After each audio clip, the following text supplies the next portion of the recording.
I've been asked a few times recently about this little piece of artwork behind me. I'll like cut a shot in here that shows it better.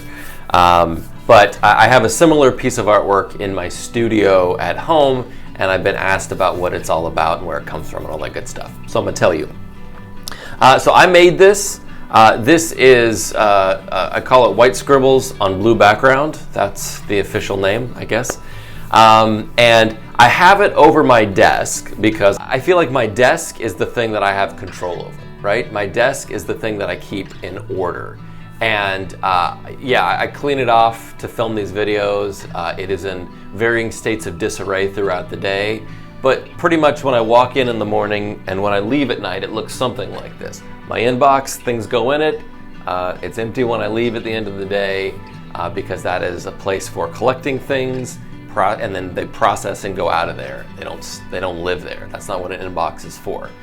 But the piece of artwork is just scribbles and chaos. And my feeling is this. I can control the desk, and there's this narrow band of my life that I have any real control over, right? And then there's this chaos everywhere else. And the chaos is inevitable, right? The chaos is going to show up, and I cannot control the chaos. I'm not in charge of it. I just have to manage it. And so when my desk, so the symbolism here is the chaos and the calm, kind of, right? I have this orderly space that I work from. The thing that I can control, I keep it in order so that I can deal with the chaos as it shows up. I'm not living in chaos and then more chaos shows up. And the idea, I like to talk a lot about planned spontaneity, and everyone thinks that sounds stupid, but it's really not.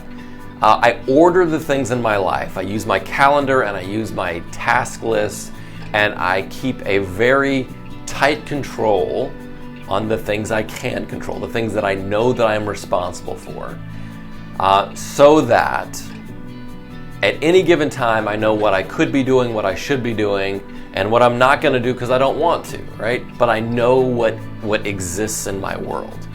And so on a Saturday afternoon, if we've got these plans for the day and something better comes up, I'm able to say, you know what, I know all the stuff I was supposed to get done today, and none of it's as important as this new thing. Let's go do this new thing.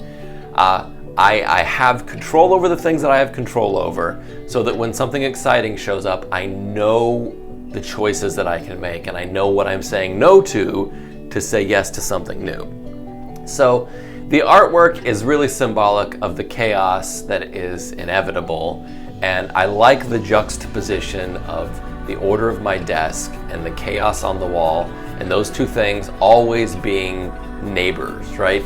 They don't have to be in conflict with one another. In fact, I would argue that for me, being organized and being measured and being, like honed in on the details allows for me to deal with the chaos in the healthiest way possible for me. Maybe that doesn't work for you, but that's what the artwork is about. That is what that little stripe you see at the top of most of these videos, that's where it comes from. And so I just really appreciate that juxtaposition, and it helps me to ensure that I am maintaining the sanity that I can maintain in the midst of a lot of moving parts and things that are clearly beyond my control.